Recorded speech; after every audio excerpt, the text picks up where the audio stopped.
Hello, everybody. Welcome back to the 90th Minute. We are your hosts, myself, Liam, Waz, and Lucas tonight. Captain Eggy, Greggy, and Rasta are not here tonight. Rasta might join in later on for the questions. We will wait and see. If you are new to the podcast... What? For those who don't know, Rasta is Matt, our friend. Yes. Yeah, I don't know why you call him Rasta on the podcast. He's man. Rasta, it's man. Matt. You want to restart it with Matt then? No, just keep going. No, it's okay. We're fine. Completely derailed that. I had a lovely intro plan. You derailed me, Wazinho. He's Rasta. He always will be. Anyways, if you are new to the podcast, please make sure you are subscribed on YouTube.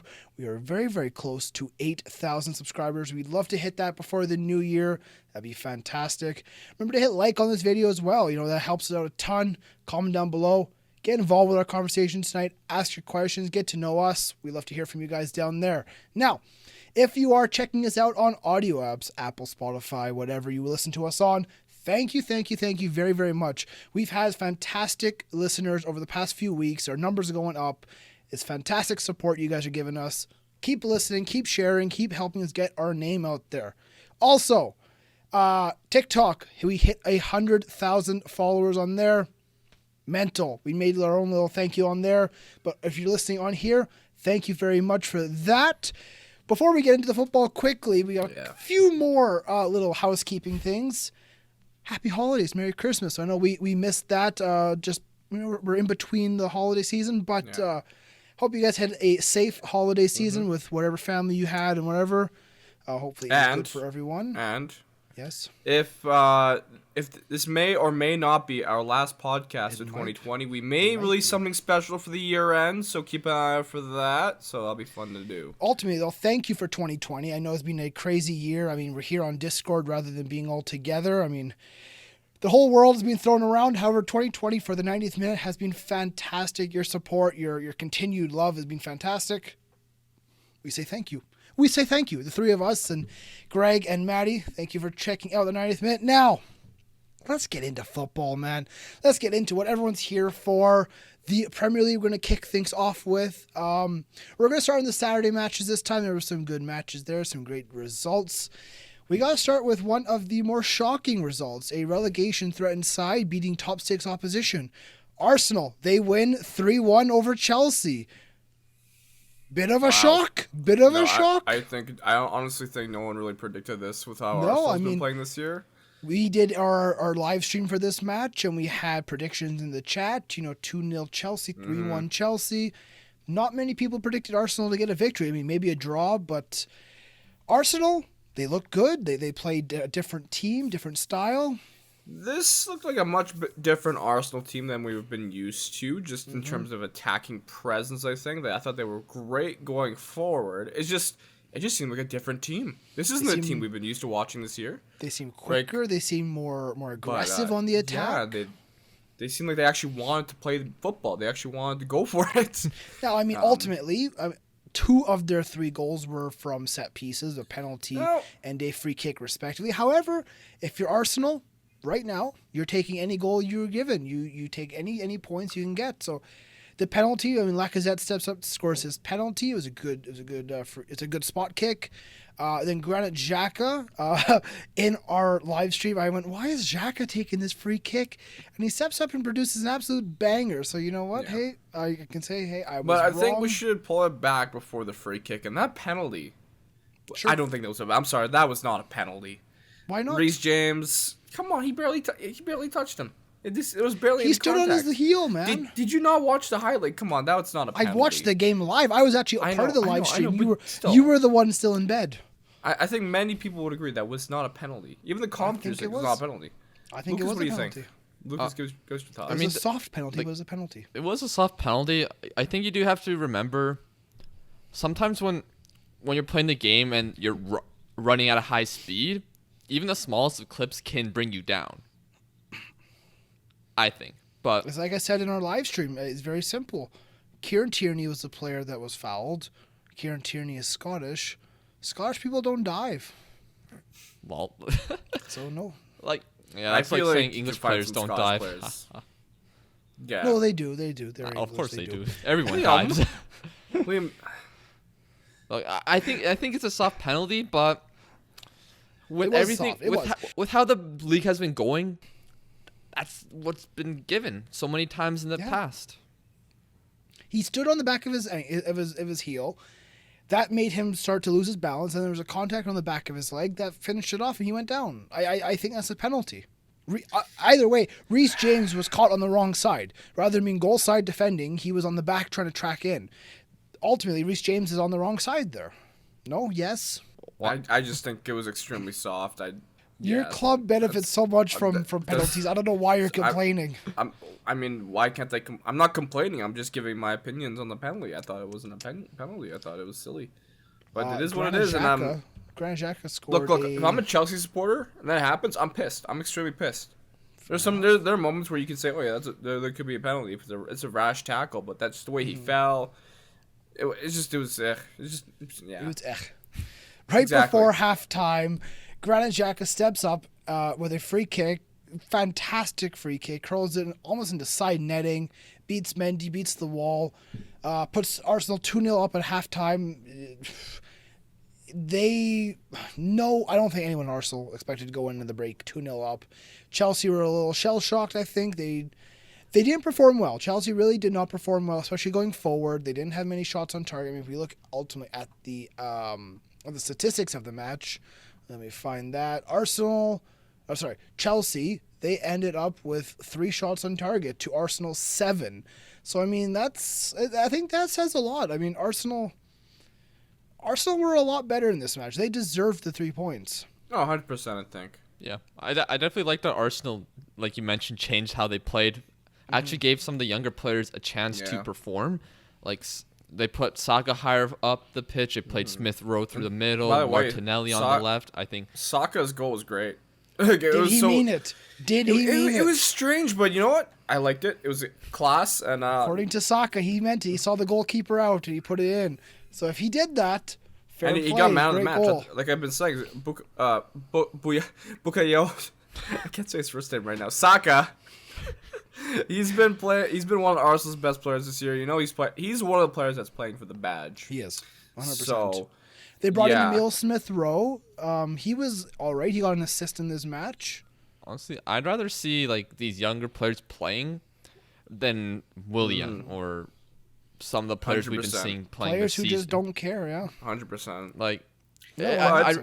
Like, this is this thing I've heard quite a bit. You can't teach an old dog new tricks, but the young players, when they make mistakes, they can learn from that and continue to improve. Yeah. More matches to play, the more you get used to the league, and the more confident you get with your playing. I did think Kieran Tierney had a great game as well. Not only did he win that penalty, but he was going up and down that left flank fantastically. Yeah. It's just now people are starting wondering, is Tierney one of the best fullbacks in the league right now? Calm down. I don't know about that right now. You never know. What were you guys' thoughts on Frank's comments? What were Frank's comments? I forgot them. So there's 2 things. He said something about the team in general and on Werner. On the team in general, he said, not good enough. When you attack the game like we did, things like the Saka goal happen because you don't deserve luck. I'll take responsibility on the outside, but players have to take the responsibility because the message was clear. So it's a bit of a contradiction if you read it. I don't know. I feel like the way Frank sets up his team has kind of costed Chelsea at this point in the year. I mean, a lot of their expensive signings really haven't been producing, unfortunately. Yeah, the Chelsea and Havertz. So, yeah. I mean, when does honestly, that panic button get pushed? I mean, you honestly have to say they have been the biggest flops this season. Yeah, they have. I don't like using the word flop, but at the moment, yes. And then what he said about Werner, he said goals not going in is something an attacking player will get judged on. Timo wasn't giving us enough with or without the ball. Some of it we have to give him time. I keep saying the same thing because it's a different league, but we have to get there quickly. Yeah, that's the thing. Honestly, yeah. You can give a player time. You can say, oh, we'll give him chances. Ultimately, he needs to perform. If he's not scoring goals, why is he in the team? Olivier Giroud was scoring goals. I don't know why he was not starting this match. I got to be honest. Yeah, especially against his former side. I don't get that one. One of Frank Lampard's quotes there after the game, he goes, you can prepare as well as you want, but if you turn up like this, that's another thing. It's in their mind. So he's saying it's mental. The Chelsea mental side of it maybe not there. Yeah. I thought Chelsea, the last 10 to 15, 20 minutes of the match, they started to come alive a little bit. I mean, they had chances. They did score a goal. Wasn't enough, though, the thing. Exactly. Right? They did score a goal through Tammy Abraham, but ultimately they had a couple other chances where they could have made it interesting. 3-2 at the very end, maybe a little sweating in the back line there for Arsenal, but ultimately it was not a good performance for Chelsea. Arsenal, they performed better than they have all season. And could this be a bit of a stepping stone for them? Probably. It provides them that confidence going forward that they desperately need. I know everyone's been talking Arsenal for relegation. Well, maybe this kind of puts that thought away. But, I mean, we've seen lower sides beat top sides before. I mean, you say that. However, before this game, Arsenal were 15th in the Premier League. After this game, Arsenal are 15th in the Premier League. They didn't go up because these bottom sides are picking up wild points, which we'll get into later recently, on. the league was wild this week. Arsenal are still 15th. They are 17 points. Fulham are currently the last place or third last in the relegation in terms of they're 18th in the league. They are on 11. So 6-point difference. That's not great. But if this can be a catalyst for the Arsenal season to move and to get some points going, you never know. You never know what can happen. This league has been so very weird so far this season, and you never know what might happen. And then, speaking of Chelsea, they do have one more game this month, which is tomorrow, or when this gets released, against Villa. A couple other, the past results over this month, they started off the month with a win over Leeds, and they lost to Everton, then they lost to Wolves, beat West Ham, lost to Arsenal. Not a great month for Chelsea, only 6 points. I know last week we had Big Pav on. He said that January is always Chelsea's worst month. Well, December's been pretty shocking, so if January is worse than this, they are going to have a bad run. Could January be Frank's final months, or final days, as I should say, sorry. Because Thomas Tuchel's out there right now, so clubs will be wanting him maybe. Just the thing with Chelsea I want to mention is, how are they playing Kai Havertz? Because I haven't watched too much Chelsea this year, but... So I've paid attention I don't know if it's a Chelsea problem. I paid attention to one of their matches against Wolves. They played Kai Havertz as a number 8 role, which I don't think he really played that much at Leverkusen. I don't understand. Yeah, I mean... If I'm Frank Lampard and I have a player like Kai Havertz, I'm going to try to play him, of course, centrally, but try to play the game through him, keep him more central, more forward, as a center forward. Because he's proven at Leverkusen he can play in that role. He can score in those positions. Right now, Frank Lampard's got Mason Mount going, who's been relatively consistent this season. He has been, but I think if you want to get the most of Kai Havertz, you play him through the middle. But the thing is, they need the points now. They don't need the points in the future kind of thing. They need them now. So they need Kai Havertz to be producing at the top level immediately, and that's not. They don't have the time to wait till him gel and get into the team. Yeah, you hope it's not just a signing that was made just so it's like a marquee signing so that it causes attention.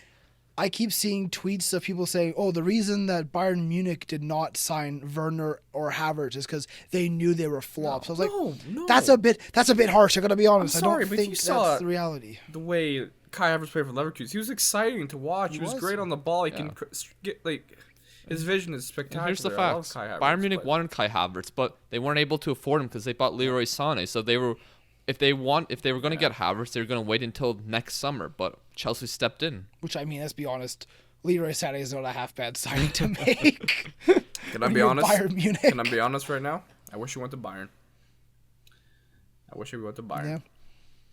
Yeah. Let's move on from this game.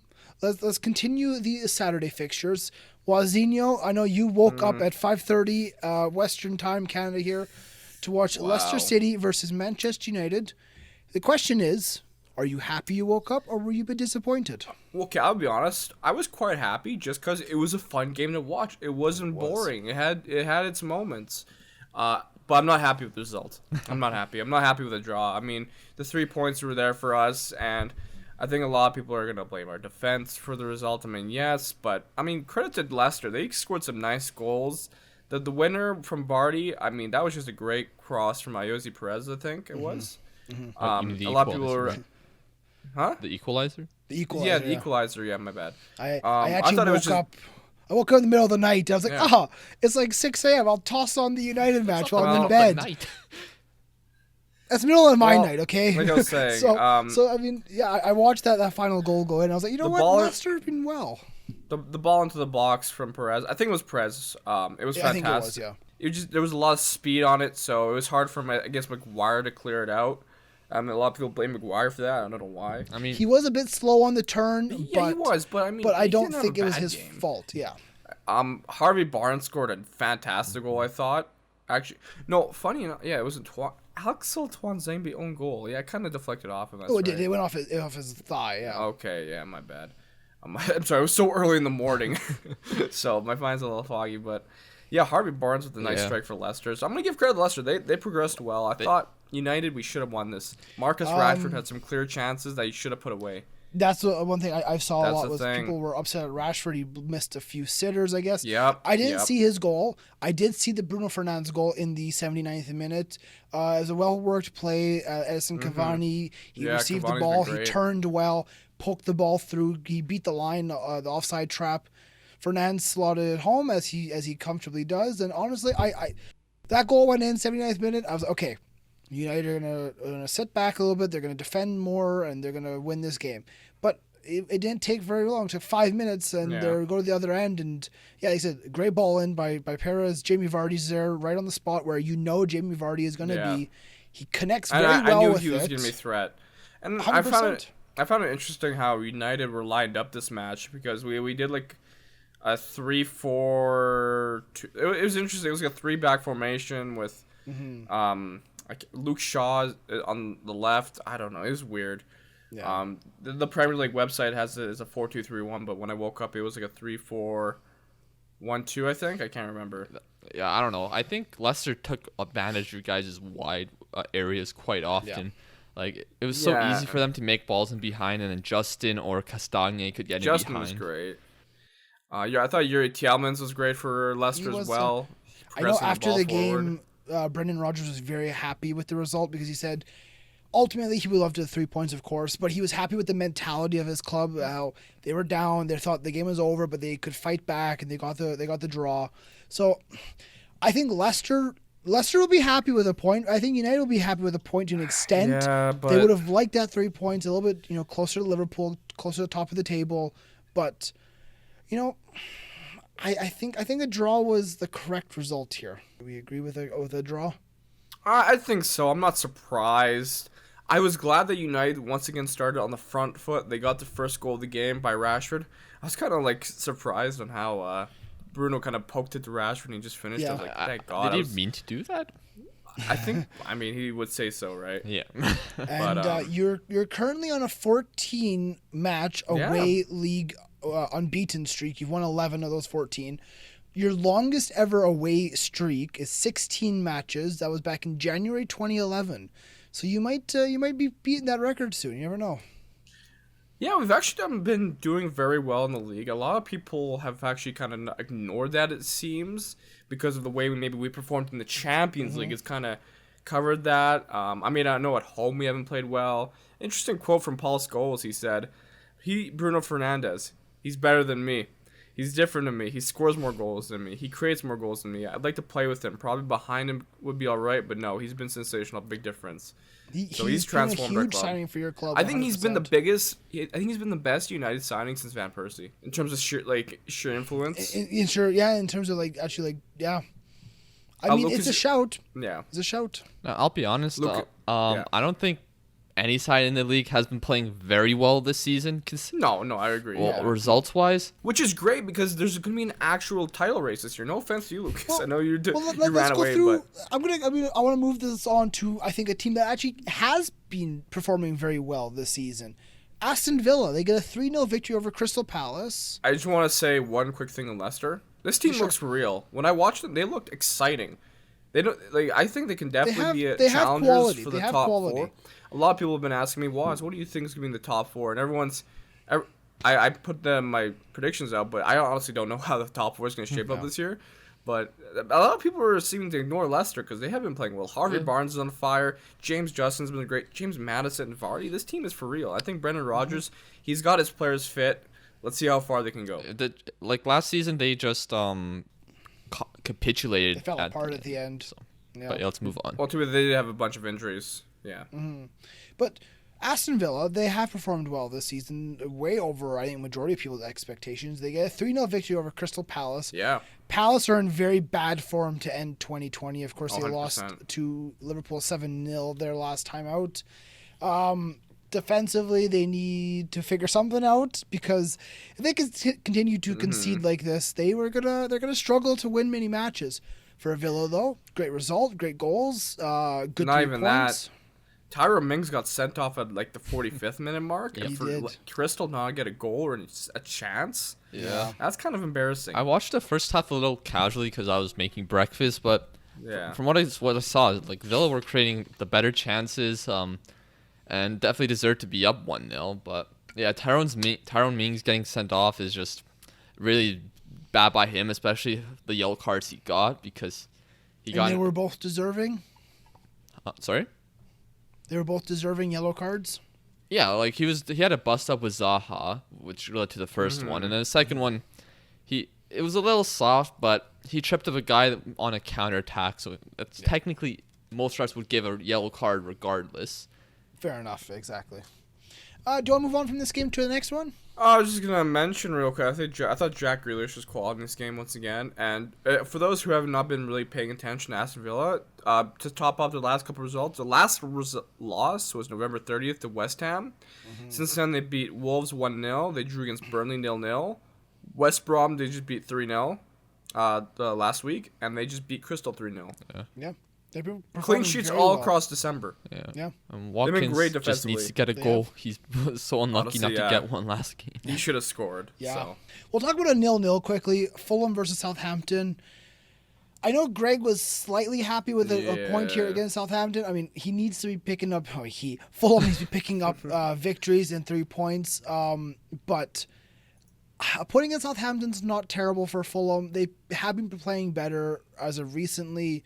A bit more solid at the Yeah. back. They are scoring a bit more, but Fulham are kind of still. I think they could go up. They could stay down. They could stay. Oh my god! They could go down or they could stay up. I There think you go. they're finally good got enough that. to stay up, honestly. I think they are, but I think it's gonna be competitive down there. Yeah. That's the thing. It's gonna be very competitive, and I mean, the season's still early. We're not even halfway there yet. So I mean, they nearly scored an let's incredible move on goal, to- Yeah. but Anguissa He did, whiffed yeah. on the ball. sorry, Liam. I keep bringing up results from the mat, but for the Fulham over the past month, it's all been draws.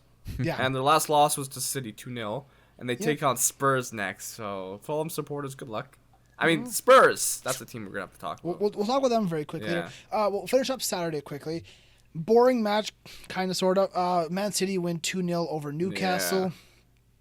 I didn't Man watch I City it. tried typical watching a little bit of goals. this. I just couldn't. I watched a bit of it. It just seemed like typical cruise control from Man City, and they just get the result that they needed. De Bruyne I looked good, watched- although De Bruyne, he was obviously good. He just missed. He could have scored a one-on-one with the keeper, but I mean, yeah. I watched this up until the first goal. Then when we went 1-0 City, I went, okay, over to Sheffield versus Everton because this game's done. I just knew Newcastle were not going to do anything, especially with the amount of injuries and issues that they're having at the moment. Their club definitely needs some players back with COVID and injuries and everything. I think Darlow. I think he's starting for City. I'm just gonna make sure it's Darlow. Yeah, he played great against City. Yeah, he had a fantastic Newcastle, yeah. save. He made a great save, yeah. Yeah, and then with Sheffield very United end. versus Everton, not the greatest match in the world. I don't think the weather conditions helped at all. No, it was pouring rain. I did watch this one. I was watching this game, and I'm pretty sure Wazinho was streaming at this time. Okay. And Yeah, I yeah, put yeah. in the chat, I said, is Sheffield United the worst ever Premier League team? Because they're bad, boys. They are. Oof. It's Oof, insane they're- how badly they've turned around. I mean, So it's not like they're playing the worst football in Last the world, year, but they can't score Lucas, goals. they're poor. Going forward, they are very bad. I don't think you, Lucas, you robbed this club. You stole all their money and you gave him Rhian Brewster in return. That is bad man you are. It's not my I fault don't- that they Bruce- decide to spend Oh. 24 million on an unproven Premier League player. Rhian Brewster, look, man. I don't even know if he's championship quality. He's championship He's quality. shocking. Last year in the championship, he shocking. scored like 10 goals in like 18 matches. He's shocking right now. Shocking. Bro, he's a young kid. He's bad. And then Mr. Ollie McBurney. Oh, he's horrendous. Get him out. Oh, guys, clearly Dean Henderson was the key factor for Sheffield last year. No, it wasn't. He wasn't. It was just simply Sheffield United last season had a weird thing where they played exceptional. I mean, all of us, 90th minute and just pundits in general, had Sheffield United the very bottom, getting relegated last season. And somehow they miraculously made it damn near top 10. This season, Sheffield United is playing like Sheffield United. They're going to go down, and I don't think they're going to come up for quite some time. I got to be honest. No, yeah, I see it. I don't see them really getting out of the relegation zone at this rate. No. It'll be extremely tough. So, on to Everton very quickly. They did score to make it 1-0. Big 3 points for them in terms of getting him back on track. It was late. It was the 80th minute. Great goal by Gylfi Sigurdsson. Waz, you were giving him a hard time last episode. I know. But he scores. It was a great goal. Well finished, low into the corner. I do like this Everton team. I do like how they play. I like how they push. I thought Doucouré was fantastic. The man's big. The man runs. He presses well. But no. Great result for Everton. Sheffield United have fun in the championship. I mean, considering that Everton are running out second in the league, both Merseyside clubs in the top 2. Who would have thought that would ever happen? Yeah. Like, honestly, I know Matt in our group chat is like, oh, it's still early. I'm like, I understand that, but it's just kind of weird to see, like, Liverpool's in first, Everton's in second, Leicester just third, and then you have United in fourth. This is wild. Well, let's move on to Sunday's matches. Do you want to start, Lucas, or do you want to start with Spurs? Let's start with Lucas's club, Liverpool, drawing West Brom. Let's get his thoughts. Give us a bit of an overview of what happened. So first half, I thought Liverpool, they pretty much dominated the ball. West Brom barely got into Liverpool's half, and Liverpool scored the first goal. It was a great ball by Matip to Mane's chest, who gets in behind the defender and tucks it home. But Liverpool, they put in some good crosses. It's not just aimless ones, some good ones during the first half and good plays in general, but we're unable to get to the end of the final ball. And so going into halftime, it was 1-0. And then second half, I think Liverpool played into West Brom's hands because West Brom did a fantastic job clogging up the middle, making sure there's no space for Liverpool to play in between the lines, and try to force Liverpool out wide into certain crossing positions that weren't the most dangerous. Although there were times where Liverpool were in good positions, like the late cross from Trent to Firmino, where Firmino got stopped by Johnstone. But West Brom looked better in this half. They were able to get into Liverpool's end a lot more. There was one chance where I don't remember the guy's name. I'll just check quickly, but I think it was Grant. He got in behind, and it wasn't the best shot in the world. Alisson saved. He should have scored there 100%. But they got the corner kick. They scored the goal, and West Brom tied Liverpool 1-1. And Sam Allardyce back in the Premier League. Big Sam runs Anfield. Put the crown on his head. He is the man. I mean, I want to go over a couple of things with Liverpool before we get into the match. I just want to bring up a statistic, Liam. Sam Allardyce has now won more points at Anfield since April 2017 than all the Big Six teams combined. 4 points. Let me tell a third of all points won by visiting teams in that time frame have been by teams managed by Allardyce. Big Sam gets underrated. Yeah, honestly. You know what? Yes, his play style might not be the most gorgeous to watch. Yes, he may take on, lower league or lower sides. But you know what? He gets results. His club, he has a philosophy, and his players buy into it, and it works well. He's kept so many teams up from the drop, and he's done well for his career. I give a lot of credit to Big Sam. Now, I want to talk about Liverpool. You guys claim to have one of the best attacks in the world, which I think you do. And any given day, your attack is fantastic. I want to go back from about a month. So I'm going to start on Halloween, October 31st. You beat West Ham 2-1. Next game on November 8th, you tie City 1-1. Then you score 3 against Leicester. Then you draw Brighton 1-1. Then you score 4 against Wolves. Then you draw Fulham 1-1. Then you beat Spurs 2-1. Then you smash Crystal Palace 7-0, which, I mean, the world just kind of fell apart that day. And now this result, 1-1. Where's your goal scoring? Where's the Liverpool of 2 years ago where it was like 3-0, 3-0, 4-0, boom, boom, boom, boom, boom? I mean, I don't know. Liam, I'm not feeling it right now. I don't want to sound defensive here, but half of those scores were more than 2 goals, weren't they not? I mean, you scored a 7-0, you scored a 4-0, and 3-0. Yeah. I mean, It's pretty good, if you ask me. and there's a couple you've of 2 goals in drawn- there. 2 goals against Spurs. That's You pretty drew- good against you the drew defensive Brighton, Mourinho side. You drew Fulham, and you drew West Brom. Yeah, I mean, we drew West Brom. That's 3 our first clubs. draw at home all season. I mean, West Brom. But that's 3 draws against bottom opposition. Yeah, it happens. What's man. happening? No, it doesn't happen. You're Liverpool.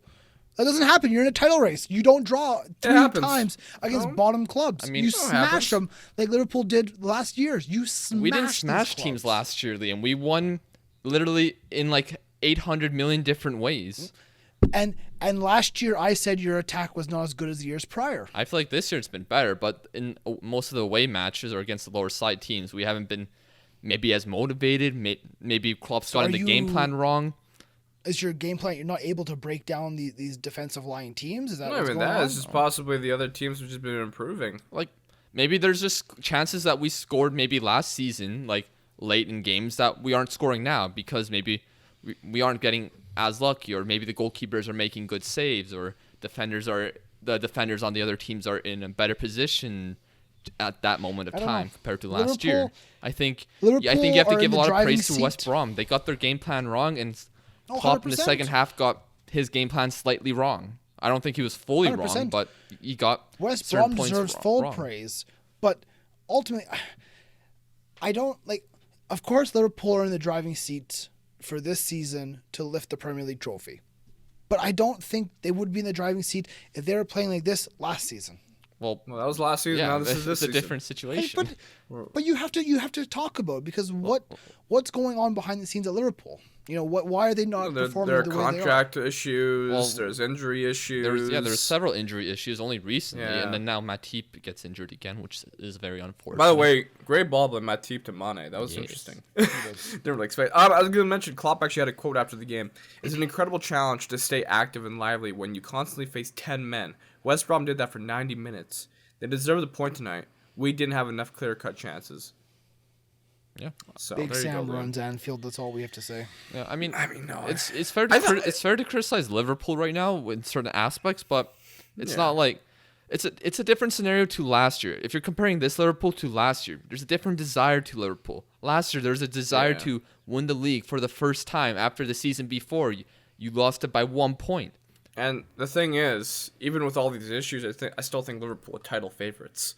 100% they Like are. with the way, Premier with the League way your just really has midfield not moves, your been- attacking, go at defenses. I mean, your defense has actually been all right without Van Dijk. Like, I mean, Manchester So- City is damn near languishing in mid table at this well, point. I don't know Man what's City going can on always there. have a hand. They'll they be can up always there. have a resurgence. Yeah, they can always have a resurgence. Of course, and they're get going to into be the up there. top They're four. Manchester City. If Man City finish outside top 4, that's cause to set the world on fire. Like, If anything, Manchester City should be favorites to win the league. No, I'm just- Also, Shut your mouth. before we move on to, I just want to mention about Wijnaldum. Liverpool have made a new contract offer to Wijnaldum a few weeks ago. The proposal has not been accepted yet. Genie wants to reflect and to pay respect to the club. He will give priority and communicate his decision to Liverpool Football Club before negotiating with other clubs as a free agent. Fabrizio Romano. I was going to say, Lucas, credit to what are, Fabrizio. also, Lucas, what are these rumors of Renato Sanchez coming to Liverpool? What's this all about? I don't think the Ronaldo Sanchez rumors are very concrete. Maybe there's interest, you. but I don't think there's any offers. I haven't read anything that is Yeah, that 'cause reliable. I heard you're looking to sign the young guy at Arsenal. Balogun, is that his name? Balogun. Balogun. Yeah. Yeah. This is weird, Lucas, because like earlier this week I heard like, oh, done deal, and then not. It's like what? Anyways, yeah. Let's move on. Let's move on. Let's do Wolves versus Spurs. Oh It's another man, big game. Wolves were Yeah. Started off well. minute in, it's 1-0 Spurs. My guy. Yeah, Luke's favorite man, Ndombele, scores off of a not the corner, but he scores off of the move from the corner. I think first minute 1-0 Spurs, you go, okay, Spurs are gonna score a couple goals here. It's gonna be a clean, simple win. Then nothing happened for 85 minutes. Well, the stuff did happen. I didn't get to watch this game. But nothing happened in terms of scoring. So if something happened, Lucas, talk about it. Oh, look, I gotta talk about Ndombele first. What an incredible match by him. Okay. He played more advanced this match, and he whenever Spurs are in trouble, get Ndombele the ball. He gets out of any tricky situation and makes it look so simple. No, It's so good Lucas, to watch. You know what's interesting? It's funny how some players, they can have a bit of a poor season, and the next season they start to perform. It's like they need time to adjust to a club. Yes, Wells. I wonder why people sometimes are a bit ignorant like that. Yeah, it's not like João Felix. He had a poor first start to the season. Now look at him. Maybe Chelsea's fans should look at Werner and Havertz and have the same mentality because they are young. So, By ignorant, I was Werner's just kinda referring to middle Liam. age, isn't he? Oh, I meant in general some people. But Liam, you're a good lad. I don't like you, Wazzy. I support you, Liam. Except on Instagram. Honestly, you're calling me out on Instagram. I'm like, what did I do? But Ndombele, Yeah, there's a point where he gets the ball, gets by 2-3 players that were surrounding him, runs down the field, and at the halfway line, one of the Wolves players tries to slide tackle him. They miss him and slide tackle their own player. Yeah. And then there's another point where there's a guy on the right side of the field. He literally just flicks it past the guy, like flicks it up in the air past him and just beats him. It's just brilliant to watch. I mean, he has a lot of skill on the ball, and they said he is good on the turn. He's strong. He is a good player. We saw that when he was in France. He's got quality. And yes, it took him a little while to adapt to the Premier League. I don't know if Jose is the right manager for him, but ultimately we'll see what they can produce out of Ndombele. Now on Wolves' side, they were Spurs. They allowed them to have the ball a bit more. They didn't really sit a lot deeper until Ndombele came off or the Sun's substitution. But Wolves were creating dangerous opportunities. Adama at times was getting by a few players. He started to be a bit quiet towards the end of the game though. Podence was decent, but Neto's looking like he's going to be a star in this league. At least a few times I've seen him this season. He's just constantly getting by players, creating opportunities for his team. Unfortunately, they're missing Raul Jimenez, who was at the match watching. And Good. Fabio Silva good. is just a bit raw right now. He's still very young. I think Wolves should look to sign a striker in January. I think that one guy, he is too young to be a starter, and Jimenez, he's going to be out for, I think, at least the season. So if I'm Wolves, I'm looking to make a move on probably a Portuguese striker. And Who's out Lomba Neto, he got the man of the match of that game, actually. Neto was good. So, yeah. I know Lucas liked him. 4 things. Spurs, on the other Wolves versus hand, Spurs. it's just kind of odd with their form. Are they starting to kind of get out of that title race conversation? I mean, it's still really tight. I mean, it's just another. Son and Harry Kane have stopped scoring, so the goals have dried Yeah. up for Spurs. Plus, I think they're playing a bit of a wrong game style. They score a goal early on, then they sit back and defend. Oh, that's okay. It doesn't work. You're an attacking club. Go attack. Go score some goals. I mean, Jose is not a big fan of attack. I'm Only when aware it of can that, work in his favor. But it's really not doing the business for him at the moment. No, I mean, Spurs are now 5th, 26 points. They take on Fulham next, so it could be 3 points right there in the bag. Or another draw. Or another draw, honestly. It's looking the way it is. Well, let's talk about a draw. Let's talk about one. Let's just look at Liverpool, Spurs in the recent. They lost to Leicester 2-0. Then before that, We already talked about Liverpool. Liverpool's results. Yeah, no, this is Spurs. My bad. Okay. And yeah, the last result Spurs had, that was a win, was against Arsenal, December 6th. So, yikes. We'll see if they can turn it around. Yeah, but let's move on. Let's move on to West Ham versus Brighton. I missed the last 30 minutes of this match, but there was 2 goals I missed. All I can say, it was a game of set pieces, it seemed, or corners. Lewis Dunk with a nice strike, Liam. Lewis Dunk scored. Yeah. Yeah, great player. Shame on you. You spent a lot of money on him. If you guys don't know, if you watch our career mode series when we did the Premier League bottom teams, funny stuff. Waz stole my money. Yeah. I bought Lewis Dunk with it. Suchek scored a nice header as well. Nice goal. Let me tell you, to tie the Thomas game. Suchek is having a very good season, and he's not being talked about enough. His defensive work and his goal scoring. Underrated Thomas Suchek. Would you say he's one of the more underrated players this year? Yes, that's why I signed him for Watford. And also, Ben Johnson scored his first ever Premier League goal, not the Canadian sprinter. Yes. But Yeah. he funny thing, well, not funny thing, but his uncle apparently used to play for Manchester United. I don't remember his name, but the commentator mentioned it. And his cousin apparently is Ledley King. There you go. Oh, wow. That's what I love about Premier League commentators. They always find the weirdest facts about players. They also sometimes say the most obvious things David in the world. Moyes. Yeah. I know David Moyes was very upset during this game because there was a handball in the match. And he goes, I just want to understand the rule. Somebody explain the handball rule to me. And hey, when a Premier League manager is asking for a clarity of the rules, maybe the rules are not very well written at the Premier League FA. Sort your shite FIFA. out. Get it right. And let's just fix football, because right now with VAR, with all the different rules changes and everything, football's being ruined, and I'm not a fan of it. I want it to be fixed because, like, I think it was who was it? Ian Wright said after the Fulham game, he says, you know what, VAR and everything is just ruining the beautiful game.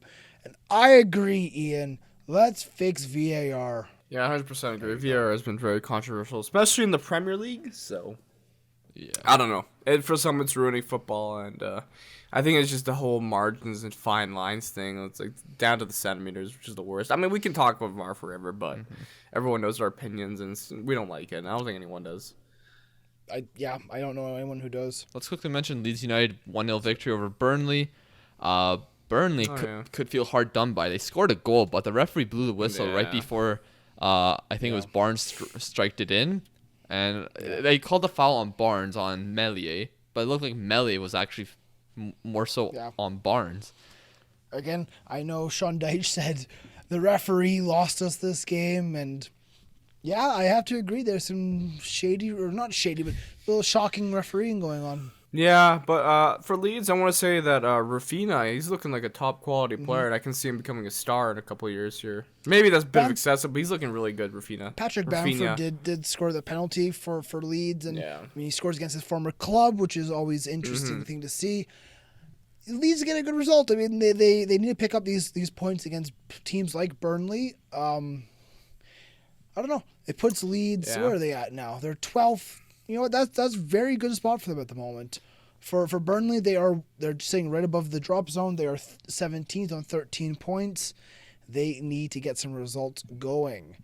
But that was basically the Premier League. I know we're going to talk about maybe some midweek fixtures here, but yeah, and we got a few fixtures coming up this week before the end of the new year, so keep an eye on that. Tuesday, Monday, all throughout the week, there should be matches before the new year. So, yeah, a lot of big football. Big one for you was on Tuesday there, Man United playing Wolves. That's a big game. Southampton, West Ham could be good. Brighton, Arsenal, another big relegation battle. Then to finish off the new year, we've got Spurs versus Fulham. No, it's Liverpool, Newcastle. Where's that? The 1 p.m. Oh. Is that the 30? Sorry, I didn't see that. My screen was blocking it. So sorry. There's two screens going on, Lucas. Okay, well, no, I think we should move on. Actually, before we go on to other leagues, I just want to mention maybe the little awards that were kind of put out throughout the last week. Ronaldo apparently won Best Player of the Century. That makes sense. It's been 20 years, but he's been good, no doubt about that. But what do you guys think about this award? Best Player of the Century. I mean, I think you should kind of go off of the amount of Ballon d'Ors won and Mr. Lionel Messi. But at the same time, it's just kind of a strange. Like, he's been getting some weird awards, Ronaldo, recently. He got the Golden Foot Award recently. And then there's also Messi recently. He's been breaking like some records, so... Yeah, about the century, there's a lot of weird. 20 years is not a century. Maybe they just want to make it awards so best players so far in this century, but a century is 100 years, you know. I think Yeah. that's Here an you go. unnecessary award. Ronaldo wins Player of the Century award in Dubai. Let me see. Let me read up on this. He was voted the best player of the 2000s by a 23-person jury, including coaches and former players and worldwide fan votes. He defeated Leo Messi and Liverpool's Mohamed Salah. This just sounds this sounds like an incredibly biased award. Like I don't know. Like, okay. It doesn't make sense. It doesn't make sense. There's no need for the award. First off, I mean, Luke said the century's not even halfway done. Second off, can any of these players Okay, I mean, it doesn't make sense. First of all, this award it's the Dubai Globe Soccer Awards. So, while Man City manager Pep Guardiola won Coach of the Century title, and Bayern Munich forward Robert Lewandowski became Player of the Year, so at least Lewandowski won that award. Wasn't super biased, but let's stay with a GOAT. Let's talk about Lionel Messi. Yeah. Big news for him. He had a big interview where he kind of tells all kind of thing. He had one of these before the season started, saying how upset he was at Barcelona, but he stayed at Barcelona this season. And from what this interview is saying, he's not leaving in January. He's committed to Barcelona this season. But in June, he's free to talk to any club. And you know what? He's all ears. So will Mr. Messi be staying in Catalonia next season? Yeah. I personally think yes. I think they will give him whatever he wants. And he'll stay. He also mentioned that he understands the club's in a difficult position. It's a difficult time period for them. Financially, yeah. And he also mentioned, we're not bringing back Neymar because it's way too expensive. Yeah. He also mentioned Pep Guardiola, how he thinks he is the best manager of the world, how he's very special. I just can't see Messi leaving Barcelona. No, neither can I. I see him? I could definitely see him playing. Plus, we forgot to mention this past week, he did break Pele's record of most goals for a single club. Interesting enough, you say that. Whoa, listen. Santos have released a statement on Instagram claiming that Pele scored 1,091 goals for the club and not 643. He has 643 goals in official matches and 448 in friendly competitions. I've actually scored 8 million goals just all in my backyard, though. So, okay, come on. I'm basically Pele. Friendlies. It's a joke, Lucas. This is an absolute joke. No, the friendlies for Santos, they played against this is teams completely across Europe, overrated. Across the world. Teams Lucas, teams invited Santos so they could have Pele play How against can them. Pele himself put up a congratulation thing on Instagram saying, "You've beaten my record, congratulations," and then his club will, no, never mind. He's doubled this number. That's a joke. I agree with that, but just saying that those friendly goals are just backyard goals is complete fabrication. No, I'm just saying I've scored 8 million goals. I don't care about Pele's record. I'm saying about my record. I'm the greatest goal scorer in the history of the world. Yes, Liam, number one. No, but honestly, it's a joke. I don't care about the Pele record. We all know Lionel Messi. We all know Lionel Messi is the greatest one club player in the history of football. I don't give a shit what anyone else says. I mean, you're not wrong, but yeah, Messi did break this past week. He broke the record. He's done it in the Champions League. Yeah. He's done it in a time where football has been so competitive. Lionel Messi, in terms of one club football, stands so far above everyone else. And I think Ronaldo was on the brink of breaking Pele's all-time goal-scoring record for officials. So, let's not forget about Ronaldo and the Pele. That's soon to be. You talked about Neymar. Let's talk about Neymar's club, Paris Saint-Germain. They have sacked Thomas Tuchel. About bloody time, in my opinion. The man's won jack shit. And it looks like Maurizio Pochettino is going to be replacing him. I don't think that's confirmed yet, but it's likely going to happen. Lucas, what are your thoughts on Tuchel getting sacked? I mean, I'm not entirely surprised. He's quite outspoken of a manager. He said the day before he got sacked that he's not really a manager of PSG. He's like an administrator or something like that. And apparently Leonardo, the sporting director, was not too pleased with that. They don't really see eye to eye. There's been times where Tuchel didn't really get the players that he thought PSG needed, and then Leonardo didn't agree. And Tuchel has a history of not agreeing with people at the higher ups at clubs, and his contract was running out at the end of the season, so it's not entirely surprising that they're gonna sack him now. But I don't know. I still think That's he's a not great good. manager. He's Yeah, a lot of people do like him. He's all right. Do you think Mauricio Pochettino will go to PSG? I mean, it seems like it's pretty much confirmed. And do you think he'll do well? That's the bigger question. I don't know. I don't know either. It's been a while since Pochettino is a man that can do well at this club. We've seen him at smaller teams. I'm going to include Spurs in that smaller teams bracket. Overstep their expectations. They have. I mean, he brought Southampton up into a European spot, which is outstanding for them.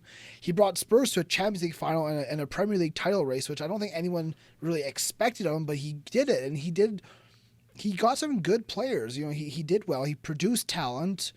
I think he's a great manager. So far, we've seen him take teams from A to B. I think now that he's done that, he's ready for the next challenge of taking a club to the penultimate or the final level.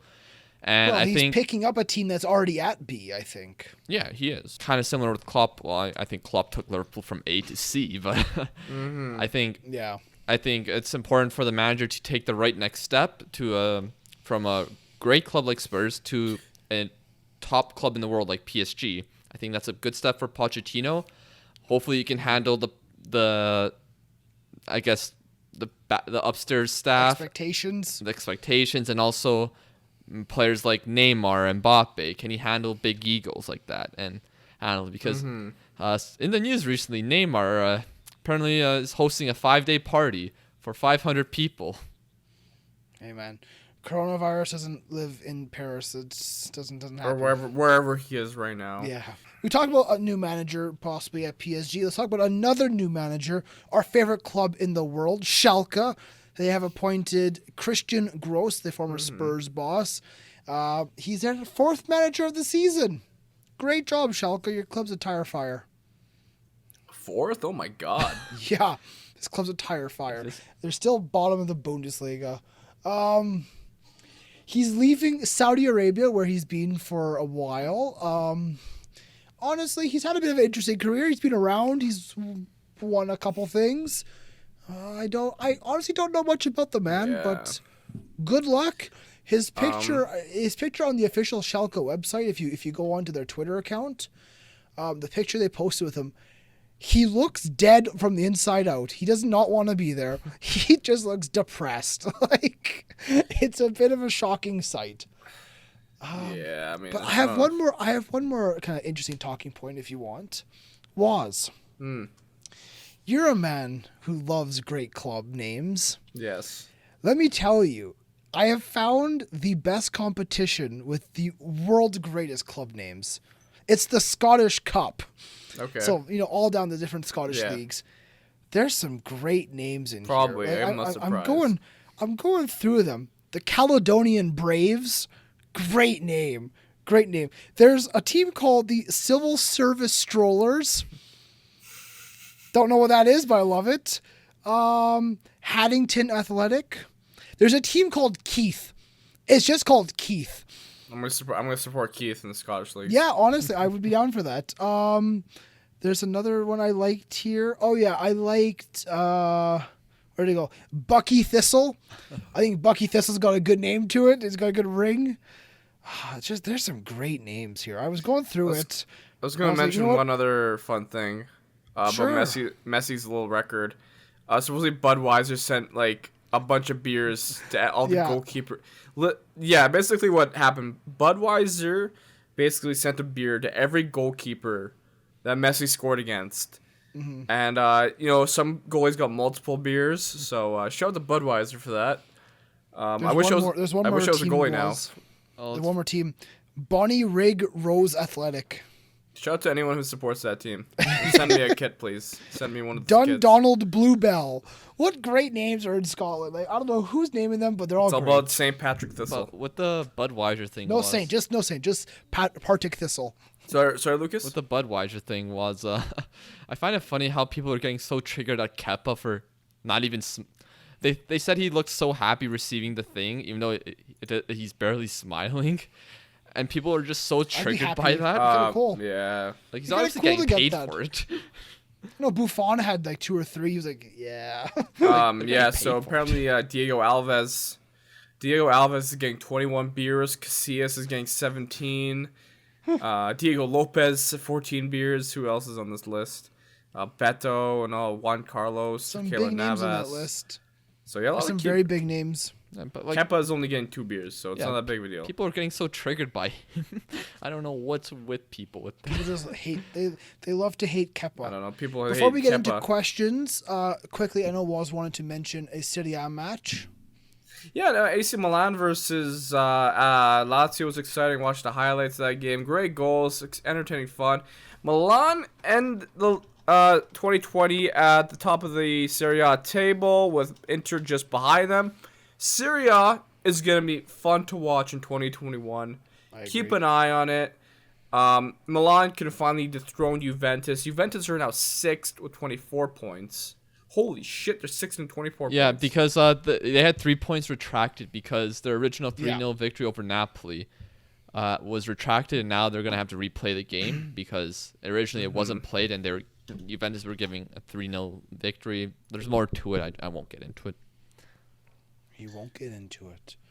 Ultimately, yeah, Serie A is very exciting, and it'll be fun to see if Juventus actually can get dethroned for once in Italy. Now, let's move on to questions. Well, I was just actually going to quickly... Sorry. I'd like to go through the leagues. Just super quickly.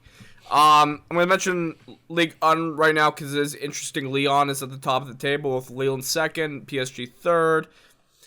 I don't know why you would sack Tuchel with 35 points. I mean, you're just a couple PSG points behind. Gonna win that league. Anyways, that's what I was saying. So Ligue 1 is looking interesting for once. Atletico Madrid at the top of the table of La Liga still with 13 games played. Some teams have 15, 16, so a couple games in hand here and there. So interesting so far. The Europe is looking great. I'm going to say there's not a Farmers League. Every league is looking really fun to watch and keep an eye on. The Premier League's just a mess at the moment. I just love it, though.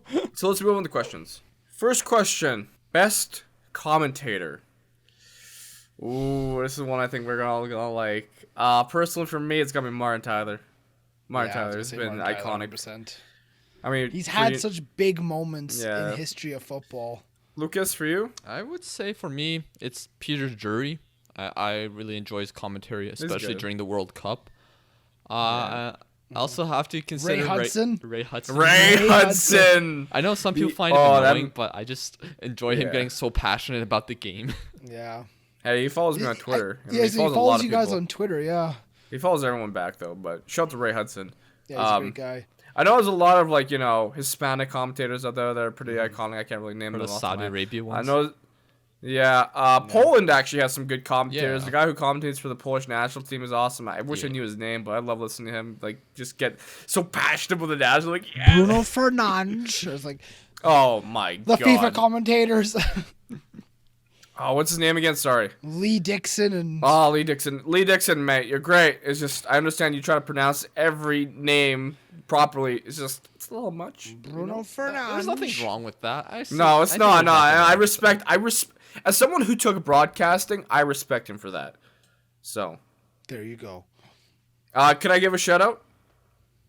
Our friend Brendan Dunlop. Oh yes. He commentates in the Canadian Premier League. The Canadian Premier League, yeah. Next question we have here. I don't know if we've answered this one, but it's been a while. What is the greatest World Cup song? We all know it. Is it Waving Flag or is it Waka Waka? Waka Waka all day. I know some people prefer Waving Flag. Here's how I can say it to you. I've heard Waving Flag play, great song. I've heard Waka Waka play, like on the radio, and you immediately think flashbacks to the World Cup. I'm gonna be honest. Think the music video. When Shakira performed Waka Waka at the Super Bowl, I had a tear in my eye. I had a tear in my eye. Like, thank you, Shakira. What about? Come on. I got one. Yeah, Lucas. The Cup of Life. Yes, I fucking love that song. Which one? The Cup of Life. 1998 World Cup song. Yes. Good song, but it's not Waka Waka, man. Look, I'm gonna be honest. I kind of have a soft spot for the 2018 World Cup song. Now, I know a lot of kids are gonna say, "What about 2014?" I personally didn't like the 2014 ones. Was it the Pitbull one? Yeah, I didn't like it too much. I don't like know. Colors? Hey, man, Pitbull does his thing. Colors was great. Colors was was a good song. iconic. But the other World Cup song with Will Smith in it, I actually like that song. Oh, I did not like that one. I was a fan. I don't know. I can jam to I it. don't Nah, not man. bad. For me, it's just 2010 was special, man. I know. And in terms of there is actually one World Cup song that people don't know of, and it was recorded after the World Cup. It's called Romain Leroux. It's a French song by a French rapper, and he's basically just rapping of the French players that won the World Cup. It's great, actually. It's a banger. Fair enough. Yeah, I think Tiny Tampa had one for the 2014 World Cup, or it might have just been in the Yeah. 2014 World Cup game. Yeah. And then is Magic in the Air, is that a World Cup song technically? Because France used it for their goal Yeah, song. kind of. I mean, it's not really, but it's also kind of considered like that one Coldplay song. Whenever I hear that yeah. Magic in the Air song, I think immediately of Woz and his Twitch stream when he hit gold one and he was like, "Do you feel the passion?" Yeah. All right, let's move on. Next question: best debut games. I think the one that stands out right now was Rashford. probably Haaland's for Dortmund the start of this year. Oh, Marcus Rashford, man. Not wrong, but Wayne Rooney Wayne Rooney. when he is in the Champions League, I think it was I think it was Fenerbahce. He scored, was it a hat trick? It was a hat trick against Fenerbahce Yeah. in 2004. Yeah. There's one guy that Lucas has got one. There's played been for some great Inter. debuts. He debuted on the same day as R9 Ronaldo. I know who it is. It's Alvaro Recoba. Yeah, that right? guy. He's Versus literally Brescia? scored. Yeah, he scored such a good goal. Like, I think he scored 2 goals in his debut, including like a free kick from like 35 yards. Yeah. Jesus. What about the United player who scored that one goal and then never scored anything again? Federico Macheda. Yeah, Macheda, yeah. Oh God, he's a legend. That's a guy streets will never forget. That's exactly. one. Well, Liam almost forgot his name. No, I knew it was M. I knew it was an M. I gotta say Ronaldo, not Ronaldo. Rooney, Rashford. Haaland had a great debut though. Day 4, asking what is the best team to not win the UEFA Champions League? I want to say it's probably one of the Atletico Madrid teams. I want to say.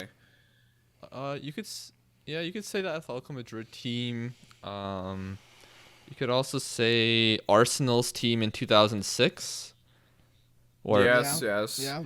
Now, look, I know I bring up United a lot in these questions, but Ferguson said that his team in 2009 was arguably his best team ever, and they lost to Barcelona, so that could be one of the teams. but they won it in the year before. And Yeah. I know.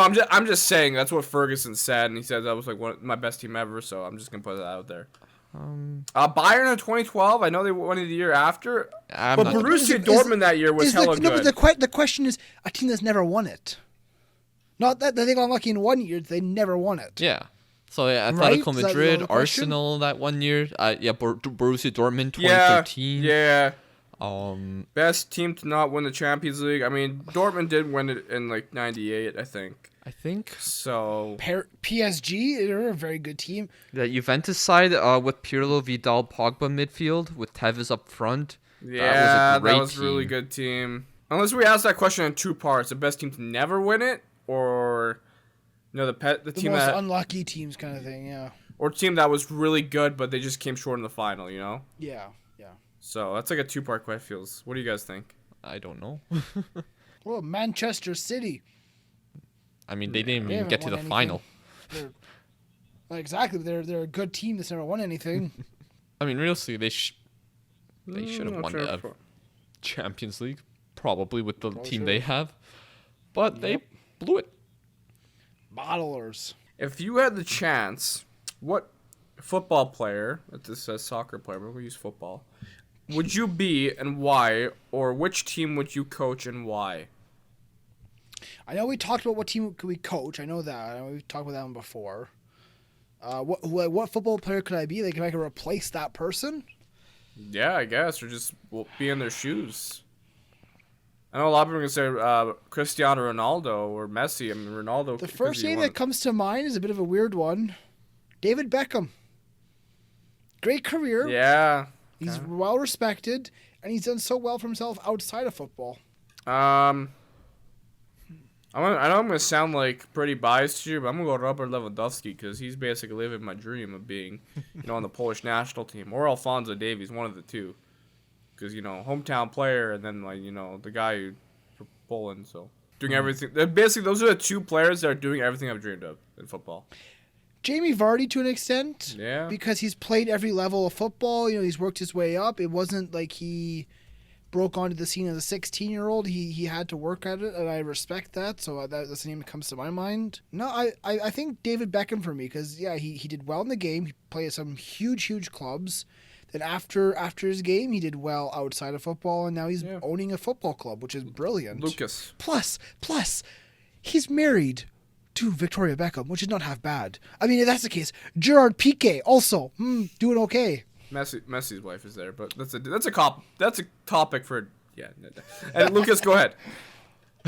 I'm gonna say Kolo Toure.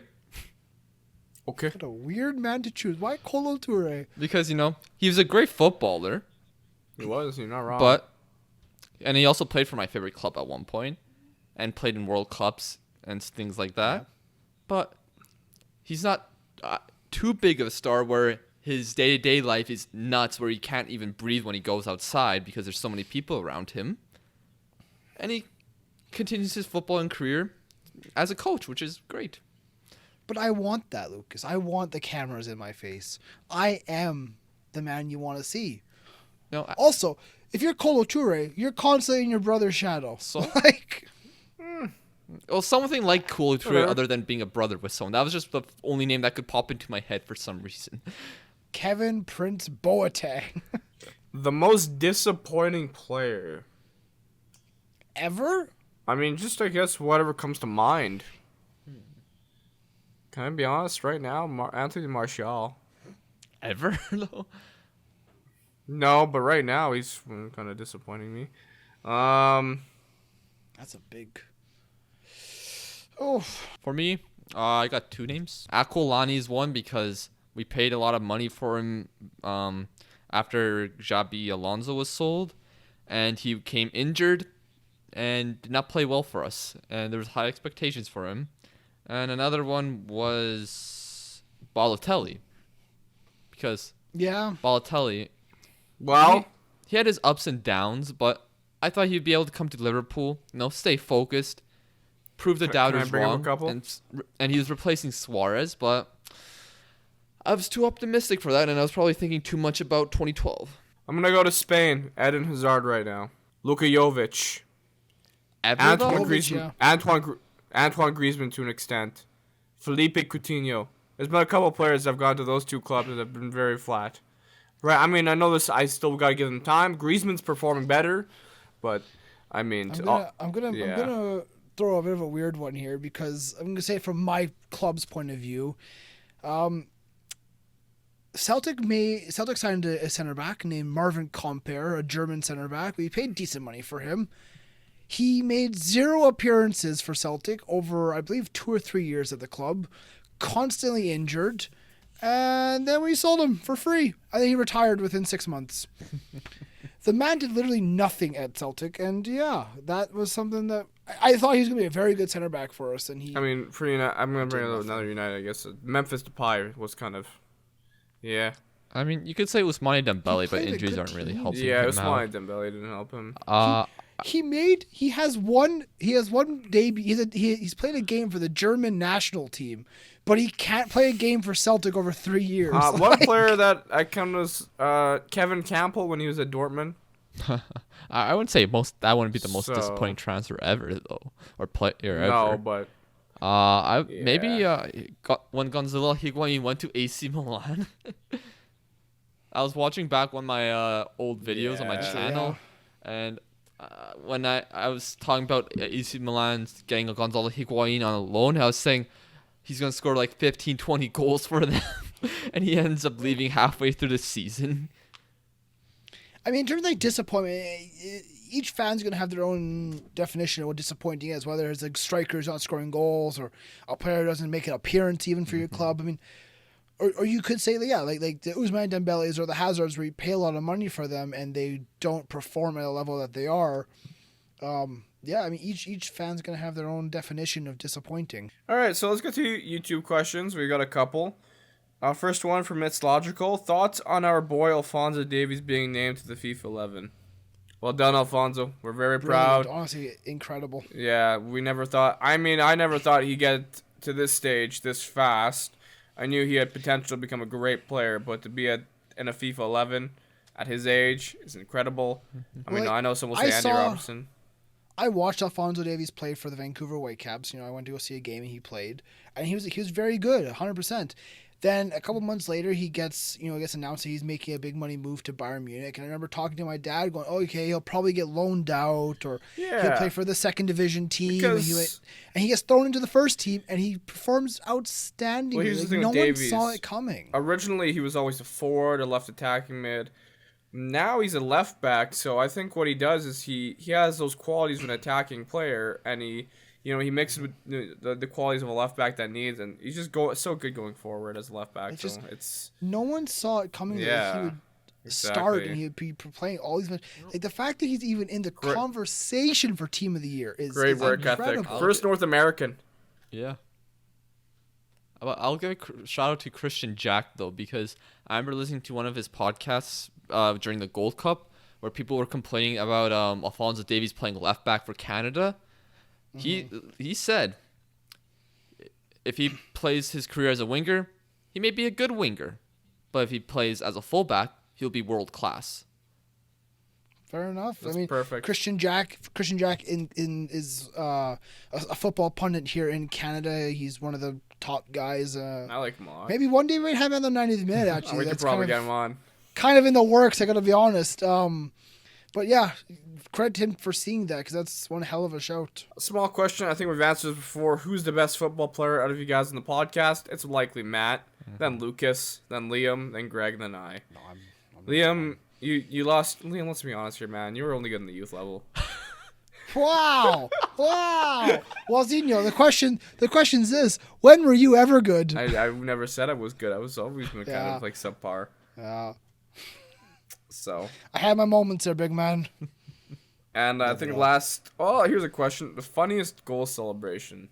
Is there a funny goal celebration? Lee Griffiths versus Rangers. Scores an absolute banger. Walks to the corner flag and just puts his hand on it and looks around and goes, okay. Dwayne De Rosario, where he does the bird dance. And then our friend Matt on the podcast replicated that against your club at the youth level when he scored against you guys. I wanted to fight the man. So what about Allison? Eric Allison, Cantona. when Salah scored, he ran down the whole pitch. Yep. Oh. Eric Cantona, he scores the chip goal. He just collar pop, looks around. Adebayor against Arsenal. Yeah. Start bench cut. 2017 Kane, 2019 Mbappe, 2018 Griezmann. Jesus. So I will start 2018 Mbappe. I will bench Kane and cut a Griezmann. I will say it's a tough question because it's all about the system, man. If 2017 Kane's the Golden Boot winner, Kane, then I say start Kane. I will bench Griezmann from that year and cut Mbappe.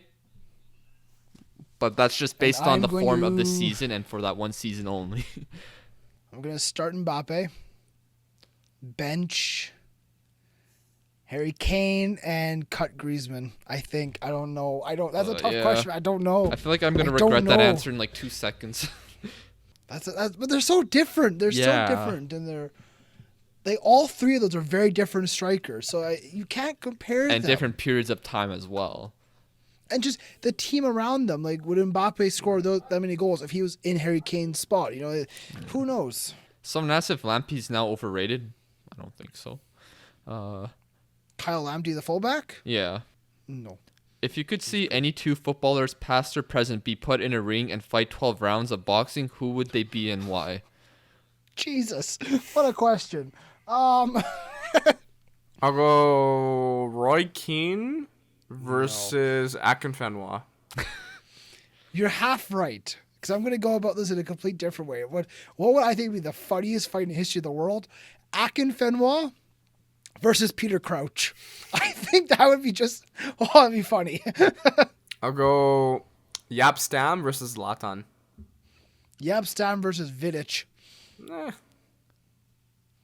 No, British is a good guy. He was just put in a lot of crazy tackles. He wasn't really that deadly.